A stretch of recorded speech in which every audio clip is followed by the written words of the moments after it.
10 മണിക്ക് തുറന്ന ഓഫീസാണ്. ഒരു മനുഷ്യനെ കാണാനില്ല. ഇത് പൂട്ടിട്ട് വരാല്ല, പണിക്ക് പോകാൻ. അകത്തോട്ട് വന്നിട്ടാണോ മേ ഐ കമിൻ സാർ? അല്ല, ഞാൻ പുറത്തു നോക്കി ആരെയും കണ്ടില്ല, അതാ സാർ ഞാൻ അകത്തോട്ട് വന്നത്. നമസ്കാരം. ഇതാ സാർ ആന്റി ഫോറം. ആന്റി ഫോറം?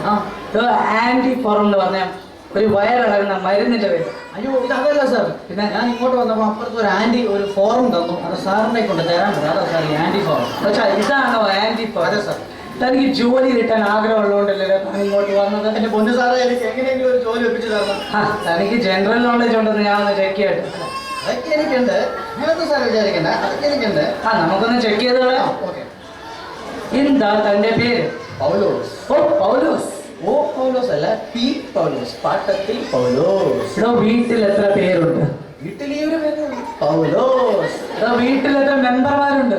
മെമ്പർമാരുടെ ആരുമില്ലേ, ഒക്കെ വോട്ടർമാരല്ലേ. എന്റെ പണ്ടാരടങ്ങാനായിട്ട്. വീട്ടിൽ എത്ര അംഗങ്ങളുണ്ട്? അംഗങ്ങൾ 2 അച്ഛൻ 2 മക്കൾ, മൊത്തം 3 പേര്.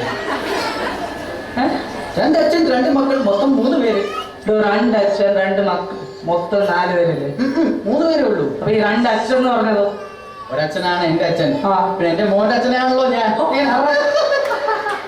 ഈ 2 മക്കൾ എന്ന് പറഞ്ഞല്ലോ? എന്റെ അച്ഛന്റെ മോനാണല്ലോ ഞാൻ, പിന്നെ എന്റെ മോനാണ് എന്റെ മോൻ. അപ്പൊ മൊത്തം 3 പേര്. 3 പേര്. തനിക്ക് ഇവിടെ ജോലി കിട്ടിയെന്ന് വിചാരിക്കുക. Thank you sir. ഇതാ ലീവ് ലെറ്റർ. ഇവിടെ ജോലി കിട്ടിയെന്ന് വിചാരിച്ചാൽ മതി. വിചാരിച്ചാൽ മതിയോ?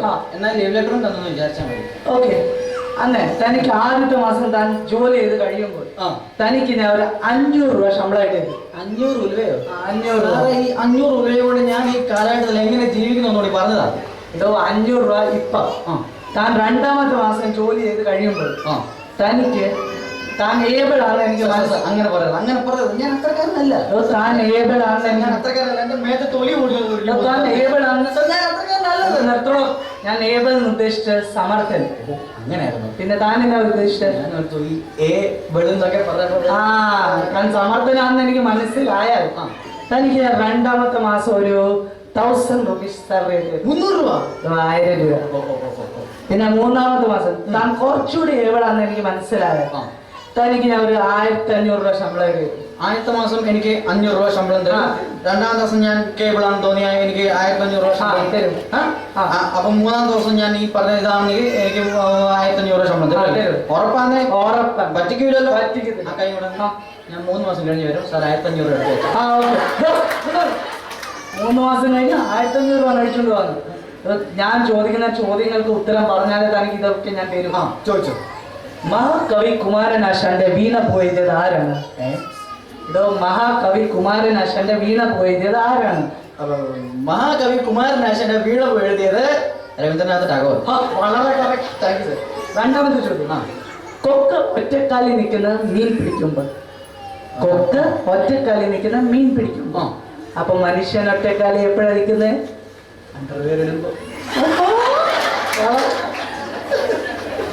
നമ്മുടെ ആന്റിക് സർക്കാരിന്റെ കാലഘട്ടം ഈ താൽക്കാലിക ജോലി കിട്ടാത്തവർക്ക് ഒരു പദ്ധതി ഉണ്ടാകും. അതിന്റെ പേരാണ് എസ്മ. ഈ എസ്മയുടെ ഫുൾ ഫോം എന്താണ്? ആന്റണിയുടെ ഭാര്യയുടെ പേരെന്തായിരുന്നു? ആന്റണിയുടെ ഭാര്യയുടെ പേര് എലിസബത്ത്. എലിസബത്തിന്റെ ശമ്പളം മതി ആന്റണിക്ക്. വളരെ അപ്പൊ എയ്ഡ്സിന്റെ ഫുൾ ഫോം എന്താണ്? അമേരിക്ക ഇന്ത്യക്ക് ദാനം തന്ന സാധനം. വളരെ മനുഷ്യൻ കണ്ണുകൊണ്ട് കാണും, ചെവി കൊണ്ട് കേൾക്കും, വാ കൊണ്ട് രുചിക്കും.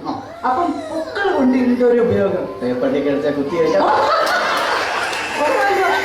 അപ്പൊ ഈ നമ്മുടെ കേരളത്തിൽ വലിയ വലിയ മഹാന്മാരുണ്ട്.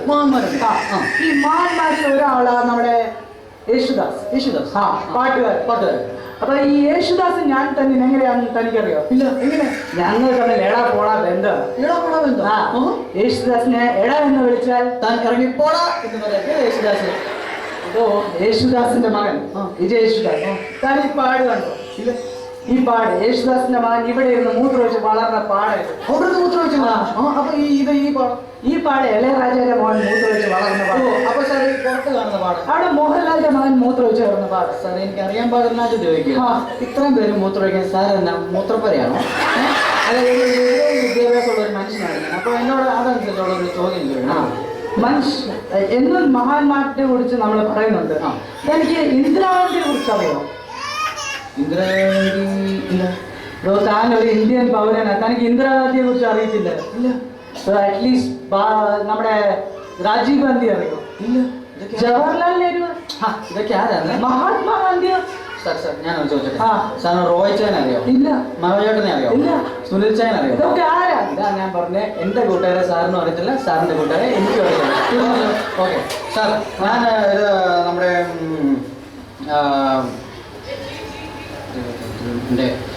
സാർ ഞാൻ ഒരു വളരെ വിവരവും വിദ്യാഭ്യാസമുള്ള ഒരു മനുഷ്യനാണ്. എന്നോട് ഈ വക ചോദ്യങ്ങളൊന്നും ചോദിക്കരുത് സാർ, പ്ലീസ്. ഒരു വിവരവും വിദ്യാഭ്യാസവും ഉണ്ട്, താനൊക്കെ ഇതെല്ലാം പറയത്തേ ഉള്ളൂ. സാർ ഞാൻ ഏതുവരെ പഠിച്ചിട്ടുണ്ടെന്ന് അറിയാം? ഏതുവരെ പഠിച്ചിട്ടുണ്ട്? MA BA 10 7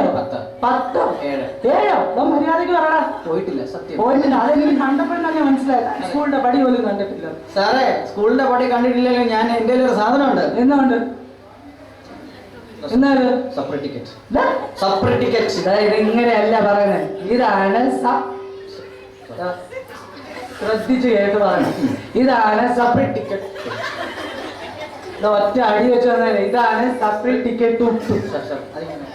ഇതാണ് സർട്ടിഫിക്കറ്റ്. ഓക്കെ. പിന്നെ സാർ കുറെ ചോദ്യങ്ങൾ ഇങ്ങോട്ട് ചോദിച്ചു സാർ ഷൈൻ ചെയ്തിരിക്കും. ഞാൻ സാറിനോട് ഒരു ചോദ്യം ചോദിക്കാം. ചോദിച്ചു. നിസ്സാര ഒരു ചോദ്യം ചോദിക്കാം. വലിയ സാറാണല്ലോ. ഈ കോഴിയുടെ നമ്പർ 2 എന്ത് പറയും? കോഴിയുടെ നമ്പർ 2 എന്ത് പറയും?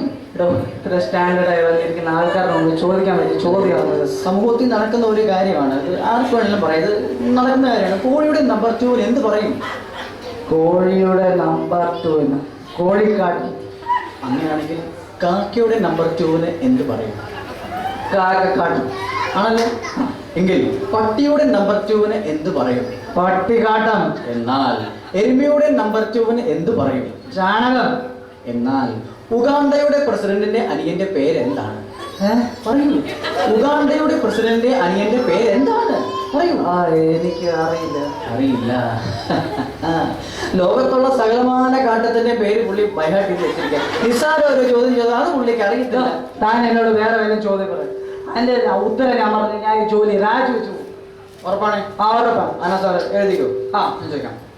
ഒരു കാളവണ്ടിക്കാരൻ കാളയുമായി കോട്ടയത്ത് നിന്ന് പത്തനാപുരത്തേക്ക് പോവുകയായിരുന്നു. അപ്പോൾ കാള വളവ് തിരിയാൻ പ്രയാസപ്പെട്ടു. അപ്പോൾ കാളവണ്ടിക്കാരൻ കാളയോട്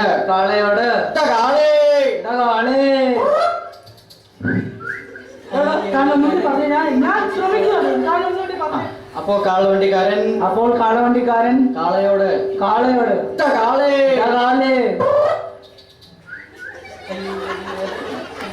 ഞാൻ സമ്മതിച്ചു. ഞാൻ ഈ ജോലി രാജിവെച്ച് പോകാൻ പോവാ. സമ്മതിച്ചു. നീയൊക്കെ ഒരു കാര്യം ഓർത്തണം.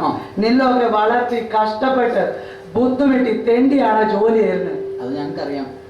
വളരെ കഷ്ടപ്പെട്ട് ബുദ്ധിമുട്ടി തെണ്ടിയാ ജോലി തരുന്നത്.